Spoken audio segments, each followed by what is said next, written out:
Hello বন্ধুরা, তোমাদেরকে তো আমি বললাম ৩টের সময় স্টেশনে এসেছি ডাক্তার দেখাতে। তা বাবাকে নিয়ে ডাক্তার দেখাতে এসেছি। তো তোমাদেরকে তো বললাম, তোমরা তো শুনলে। তো দেখো আমি কোথায় ডাক্তার দেখাতে এসেছি। এই ভিডিওটা তোমরা সবাই দেখতে থাকো, আর আমাকে একটু লাইক, কমেন্ট, শেয়ার, ফলো করে দেবে প্লিজ। একটু সাপোর্ট করো। এখানে আমার বাবাকে নিয়ে যাই প্রতি মাসে ডাক্তার দেখাতে, আমার শ্বশুরমশাইকে।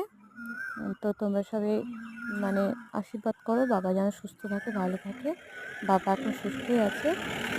তো দেখে নাও, এটা হলো বর্ধমানে অনাময়। অনাময়ে হার্টের, নার্ভের, ব্রেন, এই তিনটে মানে অসুস্থ মানুষ সুস্থ হয়ে যায়। খুব ভালো। কারো যদি না জানা থাকে, যদি কারোর বাড়িতে আসা না হওয়াটাই দরকার, যদি হয়ে থাকে তাহলে তোমরা এখানে নিয়ে যাবে। আর এখানে নিয়ে গেলে তোমাদের বাড়ির লোকও সুস্থ থাকবে।